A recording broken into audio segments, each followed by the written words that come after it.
मोदी सरकार का इस कार्यकाल का अंतिम बजट प्रस्तुत होने वाला है। क्या उस बजट में इश्यूज हैं?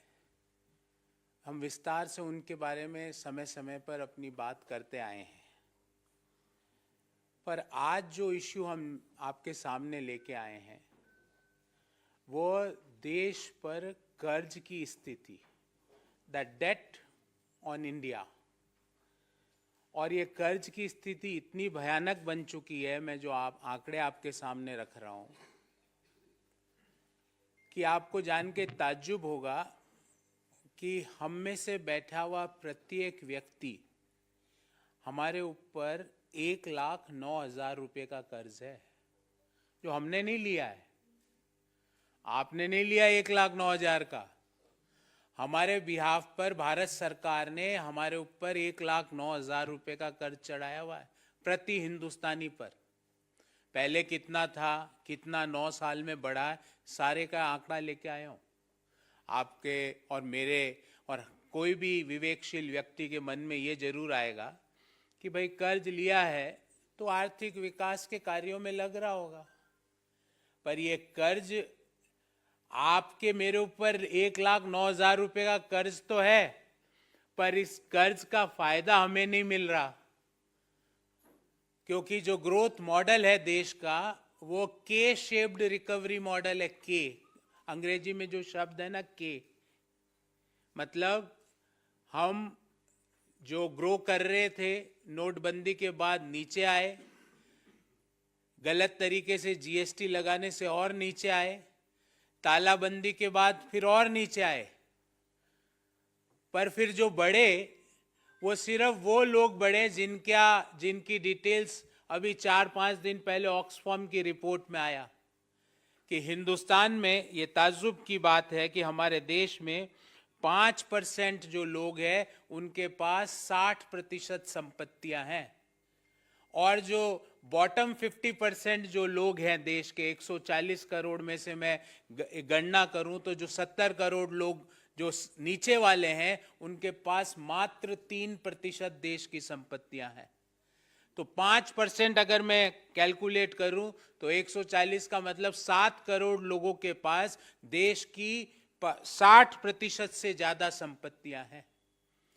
और ऐसा नहीं है कि ये लोग जो जिनके पास 5%, जिनके पास 60% से ज्यादा संपत्तियां हैं वो देश को ज्यादा कर देते हो, ऐसा नहीं है। कर हम जो बॉटम 50% के लोग हैं, जो मिडिल इनकम ग्रुप और लोअर इनकम ग्रुप है, अगर हम कर की बात करें तो जीएसटी में हमारा कंट्रीब्यूशन 64% है। मतलब जो बॉटम 50%, जो 3% देश के एसेट्स को होल्ड करता है, वो देश के जीएसटी में 64% पैसा देता है, और जो 5% जो देश के 60% संपत्तियों को होल्ड करता है वो जीएसटी में उनका कंट्रीब्यूशन मात्र 3% है। 3% जो फर्स्ट 10% जो देश की जनसंख्या। तो ये जो के शेप्ड रिकवरी मॉडल है, इसमें जो मोदीनॉमिक्स है उसके लिए हम यही कहेंगे, rising debt, rising unemployment and rising inequality. जबकि राइज किसका होना चाहिए था? जीडीपी का। राइज किसका होना चाहिए था? पर कैपिटा इनकम का। राइज किसका होना चाहिए था कि हमारी रेटिंग जो हंगर इंडेक्स में है वो हमारी रेटिंग मतलब बढ़नी चाहिए थी, नीचे आनी चाहिए थी। तो कुल मिला के जो आज की जो प्रेस वार्ता है वो देश की डेट के ऊपर है। अब मैं विस्तार से एक एक बिंदु, जो मैंने मुख्य बिंदु आपके सामने रखे, विस्तार से एक एक बिंदु पर अपनी बात कहूंगा। जब मोदी सरकार ने सत्ता संभाली तो देश के ऊपर टोटल कर्ज था 55 लाख करोड़ रुपया, 55 लाख करोड़ रुपीस, और 2023 मार्च 31 को अनुमानित है, भारत सरकार का आंकड़ा दे रहा हूं, अनुमानित है 155 लाख करोड़ रुपया। मतलब 55 लाख करोड़ रुपया हुआ सन 1947 से लेकर मार्च 31, 2014 तक, और मार्च 31, 2014 से लेकर मार्च 31 2023 में हो गया 55 का 155 लाख करोड़। आजादी से लेकर 2014 तक प्रति देशवासी पर कर्ज था 43,000 रुपया, जो मार्च 2023 में भारत सरकार के आंकड़ों के अनुसार रहने का अनुमान है 1,09,373 रुपया। और मैंने पिछले 9 साल का पूरा आंकड़ा बनाया, एक टेबल आपके सामने रखूंगा। इस टेबल में प्रति वर्ष भारत सरकार ने कितना कर्ज लिया और पर कैपिटा कर्ज देशवासियों पर कैसे चढ़ा। जो मार्च 2014 में 55 लाख करोड़ का कर्ज था, वो 155 लाख करोड़ का कैसे हो गया मोदी जी? मोदी जी, ऐसा क्या हुआ कि पिछले 9 सालों में जो कर्ज है वो 2.5 गुना से भी ज्यादा बढ़ा है। 43,124 से रुपये से बढ़कर 1,09,373 रुपया।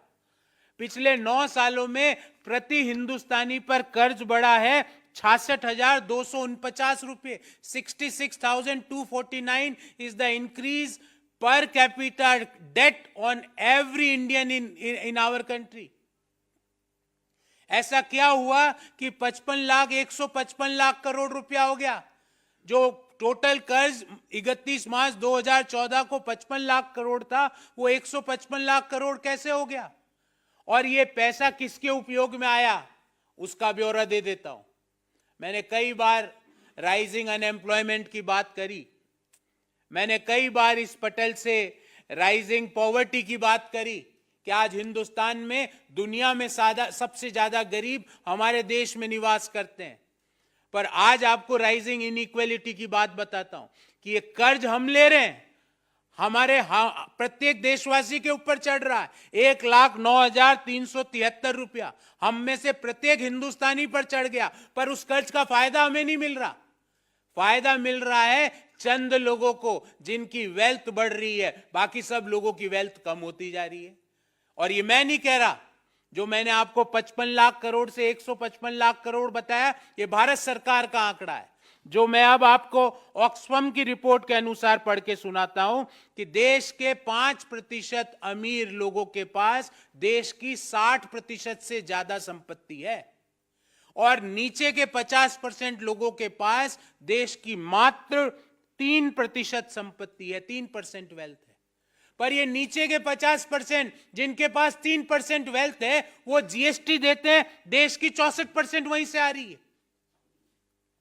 और जो ऊपर के 10% अमीर लोग हैं, जिनके पास देश में की 70-80% की वेल्थ है, वो जीएसटी देते हैं मात्र 3%।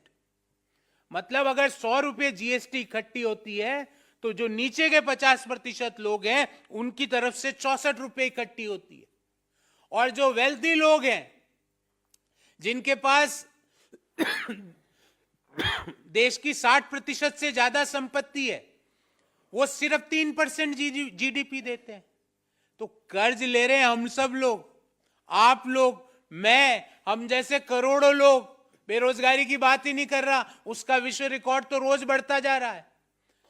कर्ज हमारे ऊपर चढ़ रहा है, और फायदा उस कर्ज का किनको हो रहा है? उन खरबपतियों को जिनकी संख्या दिन ब दिन प्रत्येक वर्ष बढ़ती जा रही है। रिपोर्ट आती है कि इस वर्ष भारत में इतने खरबपति हो गए, पर रिपोर्ट कभी भी ये नहीं आती कि हिंदुस्तान में दुनिया में सबसे ज्यादा गरीब आज हिंदुस्तान में है। रिपोर्ट कभी ये नहीं आ रही कि कोरोना के दौरान जितने लोग दुनिया में गरीबी में गए, उनमें से 79% लोग हिंदुस्तान के थे।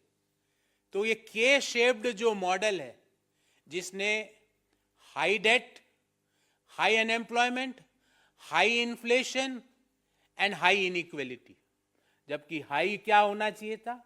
High per capita income, high GDP, high rankings on the global platforms, वो हाई होना चाहिए था। वहां पे हम रोज नीचे गिर रहे हैं, और हमने बढ़ा किसको रहे हैं? प्रति व्यक्ति कर्ज को, जो पिछले 9 साल में 2.5 गुना से ज्यादा बढ़ गया।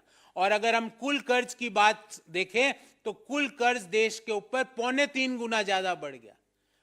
अब आप कहेंगे साहब, कर्ज तो कोई भी देश पर बढ़ सकता है, इसमें क्या है?